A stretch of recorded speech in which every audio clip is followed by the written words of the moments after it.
Hey, welcome back, everybody. Another video. I'm going to break down week 14. We're a little late uploading this one this time. Yeah, scheduling conflicts, all of us. We're pretty busy on Sunday night, so we're going to release one tonight. Let's get right into it. I mean, it's probably going to be one of the quickest videos for reaction videos. Uh, Florida at Tennessee. The spread that we had was from CBS.com at 17 points. All of us took it with that spread, and we all paid. It was an 18-point game, um, so we all won that week. Florida looked pretty daggone, uh, sluggish to say the least. I know. Uh, my observation during the game was Florida was trying to get the running game going. Dan Mullen was asked about that this week, uh, and he vehemently denied that. I know the numbers were low, but that was pretty much because they decided by the third or fourth drive to just air it out on every play. Uh, so their rushing attempts didn't end up being very high, but it did look like they were making an assertive effort to make sure that the running game was up to speed. And the game stayed pretty close by doing that.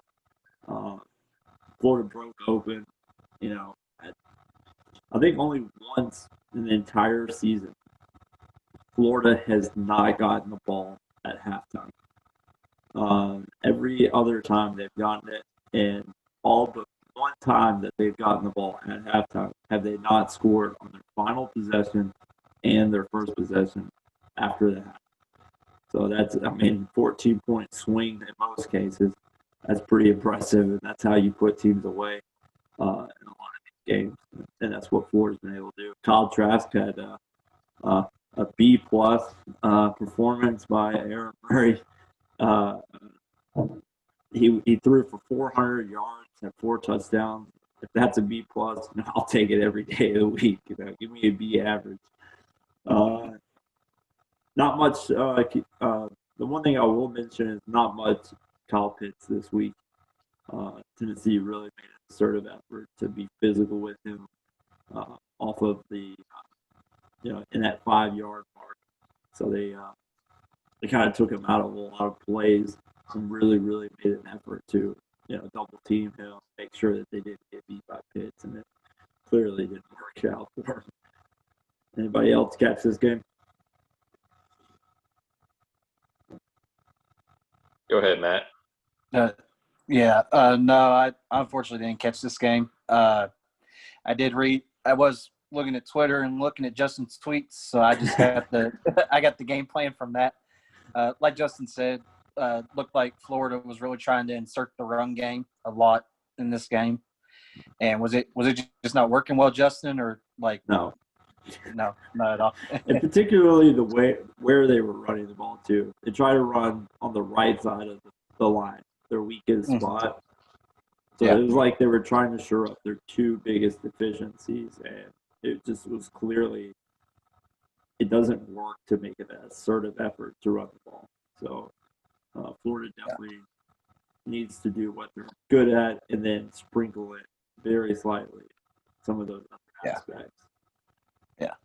I did like one other thing to add to this game. I did like what some of the post-game banter. I guess it was one of Tennessee's linebackers was saying, "Oh, Florida was just patting stats against us or something."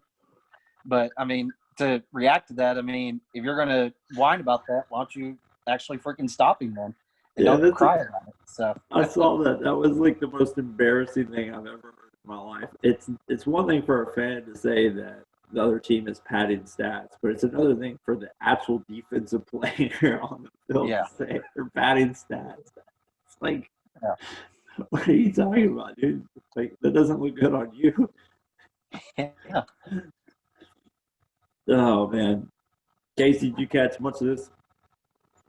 I switched over to it a couple of times and saw that Florida was up by quite a bit. Like we were like 24, like 7 or something. I switched over. Yeah. So I didn't really watch it though, but it turned out about how I expected. I thought Tennessee could maybe like not get completely destroyed just because of it's a rivalry game at Tennessee. But I mean, at least Florida won, and it wasn't too close. No. Again, Yeah. the score ended up being 31 to God, 31-13. Is that right? Maybe it was 30.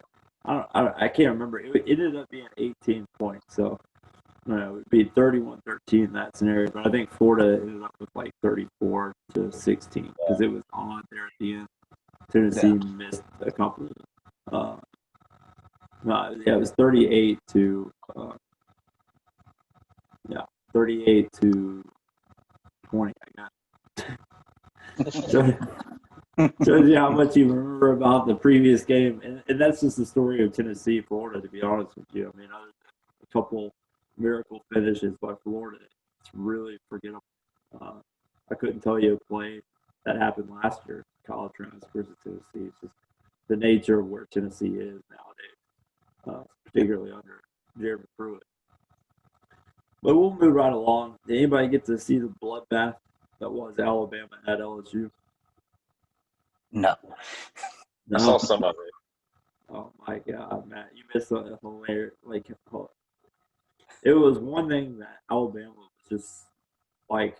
I think Mac Jones had the cleanest jersey on the field that day. I mean, it was hilarious that LSU could not get to him at all, and then it mixed that in with like wide open streaking players. It's not like they were running anything crazy. They just literally would run a cross route, and LSU would just blow up, and there'd be two wide open guys running down the field. Are you kidding me? But Alabama's definitely got some crazy elite talent on their team. Najee Harris, he's good when he needs to be. And then Devontae Smith, probably outside of the top three quarterbacks, I'd say he's probably the best player in college football right after them. Not many observations from this game. I know a lot of Florida fans want to compare Alabama to Florida right now, but Alabama's just killing LSU. That's what we expected. And they seem to really put the gas on and just keep it on the whole game. Yeah. About what did Devontae Smith end with? Oh, it was like 230 yards or something like that. No, it was like 270 yards what he finished with. And 3 touchdowns. Jesus. And like one of his touchdowns was insane. Like he just went up and snapped like one-handed in the back of the end zone. The other ones he just seemed like wide open. Wide open. Yeah. And it happened multiple times, like even a tight end. The most ridiculous one was the safety for LSU over top that was, where the route was going. He vacated it, went all the way on the other side of the field with the other safety. Like they both went to the corner route on the opposite side of the field. And the tight end was just standing there wide open. They blitzed their linebackers to get pressure. There was no one there on the entire side of that side of the field. You drew a line from the goalpost to the line of scrimmage. There was absolutely nobody in that section of the field. That was crazy, man. And LSU just looked pathetic again. They were able to get a couple of drives going, but like a mixture of wide receivers not making plays, quarterback not putting the ball where it needs to be, and playing Alabama, they probably would have ran the ball more if it wasn't Alabama scoring on every single play. So, one thing I do want to add to this, I saw a video on Facebook, I think it was, of Coach O just ripping into his team and his coaching staff. He got so mad he threw his headpiece off and threw his radio down. Oh my God, it was hilarious. Yeah, man. Just tell. I think after they made it like 30-something to 7 or whatever it was. Yeah, that's what happens when you cover up a bunch of rape cases and steal money from a children's hospital. Like karma's gonna come back and bite you in the ass. Then you have Odell Beckham handing out $100 bills on the sideline. Yeah. It's like the whole like Orgeron might be having the worst year ever, to be honest with you. With Yeah. losing all that talent and then, all these investigations into his program. His wife divorced him. It's like after winning the championship, his life is completely falling apart. So hopefully Koto can see brighter pastures at a different university than LSU. Yeah. Ohio State at Michigan State. Not much to say. I didn't watch a single minute of that game. If I was sitting there as an Ohio State fan looking at Florida Tennessee matchup, I wouldn't watch that one either. Same with Alabama LSU. So we all. Casey, you picked Michigan State to cover the 23.5, and Michigan State kind of just blew up. Really didn't show up at all in the game. So that ended up being a no-go for you, Alex, I, and Matt, both at Ohio State. Moving right along to another game, I imagine neither of us three watched. So this is what happens when the Big Ten guys. So we bring the Big Ten guys to come in, and we make these predictions on games that we don't care about. If it's Ohio State, traditionally, if it's Ohio State, Penn State, Ohio State, Michigan, Penn State, or any of those three against Wisconsin, I'll watch it. And maybe if I see the score line where one of those four teams is playing a really close game against a Purdue, Iowa, Minnesota, Northwestern, I'll turn it on. But other than that, no. I'm not going to sit down and spend a minute on Indiana, Wisconsin. You can't watch everything, Yeah, exactly. But especially nowadays. Back in the day when we were in your basement, Casey, we had two TVs on all the time, the entire day. We watched way too much football. That was absolutely the last time I watched Pac-12 football before we had a game earlier this year. Turned on. Oregon State, wasn't it? Yeah, that was. Yeah. Goodness gracious. Matt, you want to give us the next game? Kentucky, South Carolina. Yeah, Kentucky, South Carolina. But last regular season game for both teams. Started out with South Carolina putting together a really good drive and got up 7-0. But then Kentucky scored on its first possession as well, and then it was just all Kentucky after that. Kentucky got the lead and never looked back in this game. South Carolina's got a lot of things they need to look at in the offseason. I know they've just hired a new head coach the other day. Shane Beamer. So that'll be a start for him, but it was good just to see Kentucky clicking on all cylinders. Lord knows we've been asking for that all season. And of course, I'm sure everybody saw the news. We fired Eddie Grant as our OC and Darren Henshaw as our QB coach. So there are no names at this time that we know that's going to be who Stoops is looking at to replace. Yeah. But I personally think Stoops needs to take a long, hard look at himself. I enjoy everything he's done for the program. It's definitely been a lot more fun to watch these last few years, but Stoops needs to take a long, hard look at himself too and see if there's anything he's doing wrong. But Don't get me wrong, I'm glad Kentucky got the win in the regular season. Now just wait and see where they're going to go for possible bowl matchup. So. Yeah, ironically, Kentucky's best offensive performance of the year ends up getting the offensive coordinator fired. Yeah. My thoughts about Eddie Grant. He's not very good, No. And that's not entirely fair to say because he never truly had a cohesive offense. He had bits and pieces. I think last year was his best team, to be honest with you. I know Benny Snell was unbelievable, and Lynn Bowden was coming on in 2018. But I think last season was his best offense, and because the quarterback situation was so mismanaged in the offseason where you lost literally every quarterback on your roster except for Terry Wilson And what was the kid's name that ended up playing in his place against Florida? Sawyer Smith. Yeah, Sawyer Smith. Yeah, losing, like, who was it, Gunnar Hoke? Yeah, we lost Gunnar Hoke to Ohio State. And you lost two other guys, too, that transferred out of the program.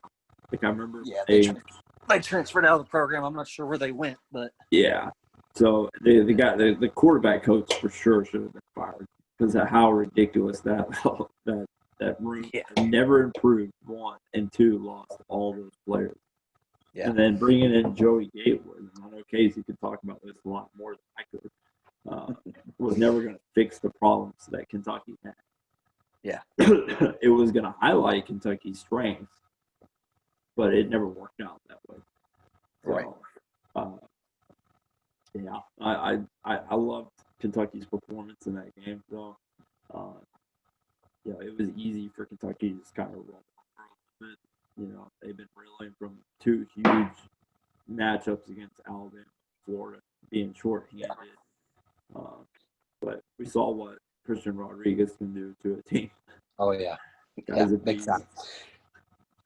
Casey?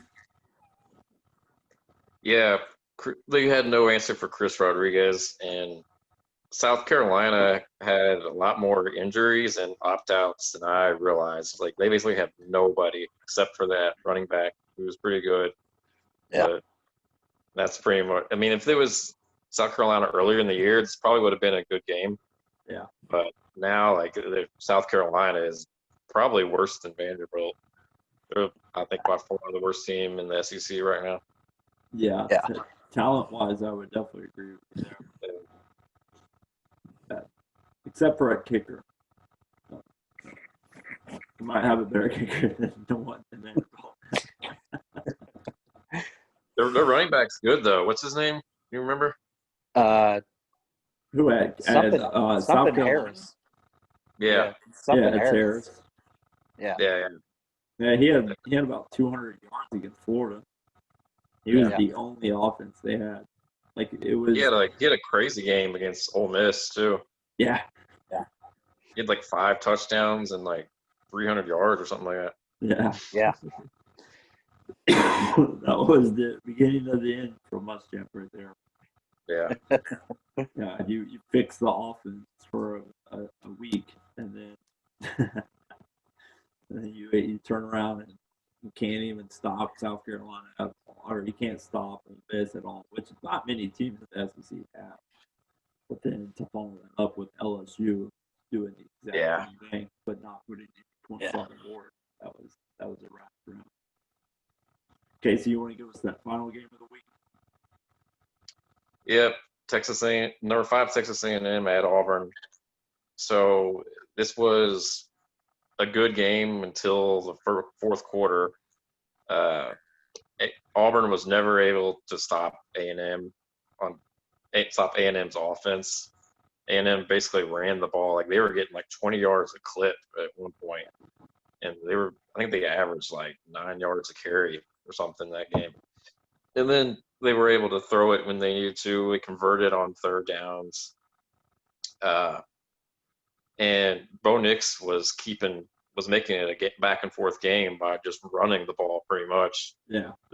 I don't know I know he had 2 rushing touchdowns. I don't know how many yards he rushed for though, but he ran, I think, more than any other game in his career.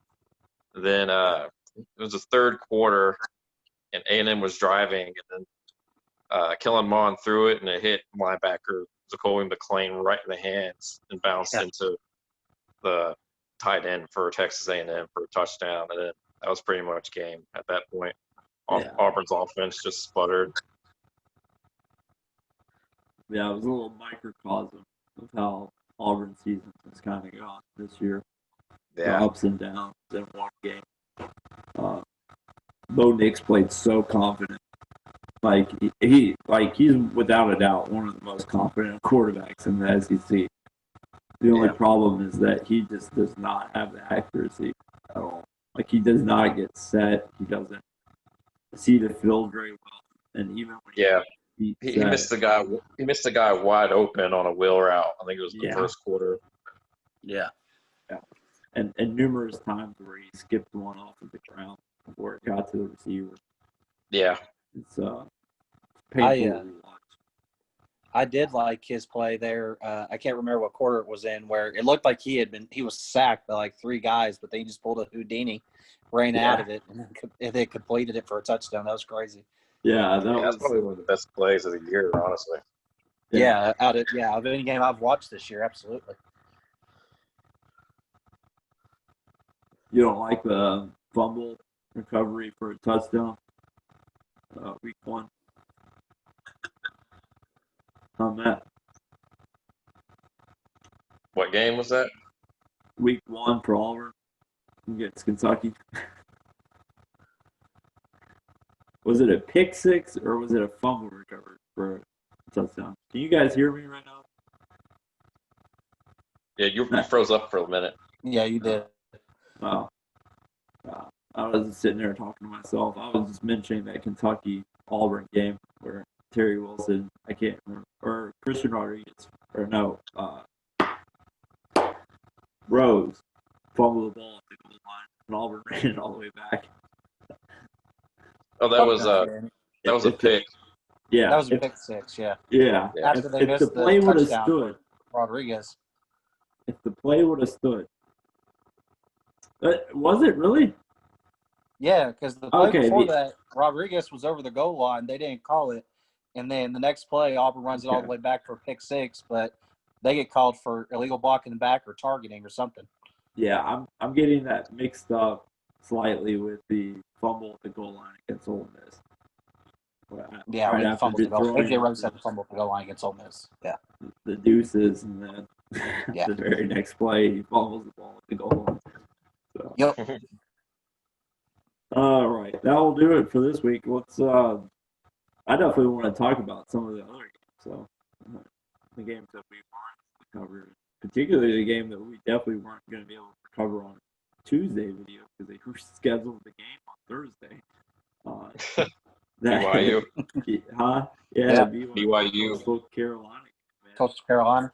That may have been the best game of the week, for sure. I was messing with Matt earlier. He asked me what my top 4 was right now, and I told him Coastal Carolina was number 1. Definitely. I was Maybe like, it was funny because like I just glanced over it and I was like, is he fucking serious? I wasn't even thinking all the way through. I was like, is Casey serious right now? I would. Oh, Coastal Undefeated. Carolina. They beat Yeah, BYU. I can't deny that.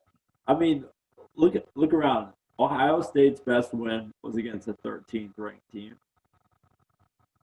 right? Am I wrong there? No. I don't know where Indiana is technically. I think last week they were 13. Yeah. Wisconsin and Indiana flip flop on 13. Who else in the top 10? Like who's Georgia's best one? Auburn. Yeah, I'd say. I would guess. They so. haven't played Missouri. Missouri's in the top 25. They didn't play Texas A&M, but they lost to Florida, Bama. So Auburn would have to be by default, right? I mean, Kentucky, South Carolina, Vanderbilt, Tennessee, Arkansas, maybe. Yeah. Well, out there. week 1 matchup against Felipe Franks may be their best game of the year. Did y'all see that Missouri-Arkansas game? Yes. Yeah, I didn't catch the very, very end, though. I watched a lot of the game, but I didn't see the very end where it went crazy. Apparently that was like one of the best games of the weekend. Yeah, I watched them go up by 10, and I was like, good on Arkansas. And then Missouri comes back, and I had no idea. I was looking through the scores at the end of the night. I was like, good Lord, how did they lose that game? I don't know how they were scoring so many points. You know, they're both supposed to have like solid defenses. Yeah. All right, that's probably going to do it for today's video. We're probably gonna record another video and upload it here soon for week 15. I'm going to go ahead and end this video, and as prepared as we usually are, we're going to discuss which games we want to talk about in 10 minutes. So stay tuned. And also, you might get a little bit of basketball. You might get a little bit of basketball talk this week. All right. See you in the next one, guys. All right.